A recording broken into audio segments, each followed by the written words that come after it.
समय कम बचा है, एग्जाम भी सर पर है। इतने कम समय में कैसे तैयारी होगी, अच्छे मार्क्स कैसे आएंगे। जैसे जैसे समय गुजरता जा रहा है, टेंशन बढ़ती जा रही है। कहीं आपके मन में भी तो ये सारी बातें नहीं आ रही, कहीं आपको भी तो ये नहीं लगने लगा कि अब बहुत देर हो चुकी है। देर नहीं हुई है दोस्त, हाँ एक गलती जरूर हुई है कि तुमने अपना समय पहले सही से इस्तेमाल नहीं किया। लेकिन अभी भी इस गलती को सुधारा जा सकता है, क्योंकि दुनिया में हर चीज दो बार होती है, एक बार हमारे दिमाग में और दूसरी बार हकीकत में। तो सबसे पहले तो ये बात अपने दिमाग से निकाल दो कि अब कुछ नहीं हो सकता, अब बहुत देर हो चुकी है। जितना भी समय बचा है उसको ये सोचने में तो बिल्कुल मत गंवाओ कि काश मैंने पहले पढ़ लिया होता। जो हो गया वो हो गया, उसे भूल जाओ और खुद से ये वादा करो कि आगे फिर कभी ये गलती मत दोहराना। बंद कर दो रोना और बंद कर दो पछताना। अब जितना भी समय बचा है उसका दिल से नहीं बल्कि दिमाग से इस्तेमाल करो। सब कुछ पढ़ने की बजाय केवल इम्पोर्टेंट टॉपिक पहले पढ़ो। पिछले साल के पुराने पेपर पर रिसर्च करो, नोट करो कि क्या पढ़ना जरूरी है और क्या पढ़ना जरूरी नहीं है, और सिलेबस वाइज उन पेपर्स को सॉल्व करो। दूसरों को देखकर अपने टारगेट सेट मत करो, ना ही इस बात पर ध्यान दो कि किसने कितना पढ़ लिया। आपको बस एक बात क्लियर होनी चाहिए कि आपको कितना पढ़ना था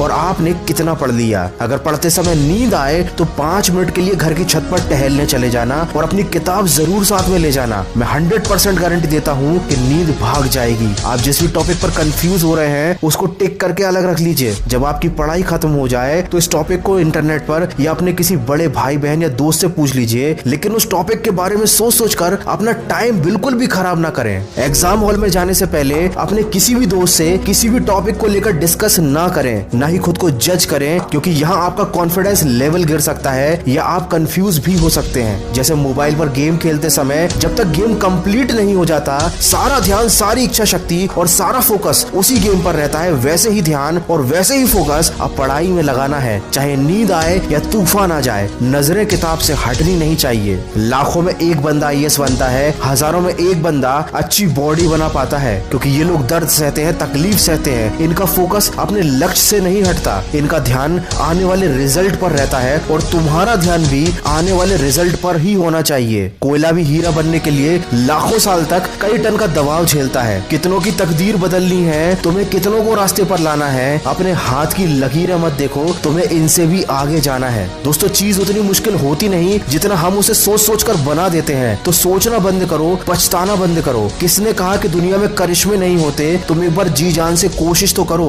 दोस्तों, सिलेबस वाइज पुराने पेपर से इंपॉर्टेंट टॉपिक्स को सिस्टमैटिक तरीके से सिलेक्ट करना बहुत जरूरी है, ताकि आपको पता हो कि क्या और कितना पढ़ना है। इसकी पूरी प्रोसेस मैंने अपने ऑडियो में बताई है। डिस्क्रिप्शन में दी गई लिंक से जाकर आप उस ऑडियो को सुनिए, ताकि आपको कम समय में अच्छे मार्क्स लाने का मटेरियल मिल सके। तो दोस्तों, माना कि समय कम बचा है, लेकिन अब भी अपने एक एक सेकंड का बिल्कुल सही इस्तेमाल कीजिए और परीक्षा में ऐसा रिजल्ट लाकर दिखाइए कि सारी दुनिया देख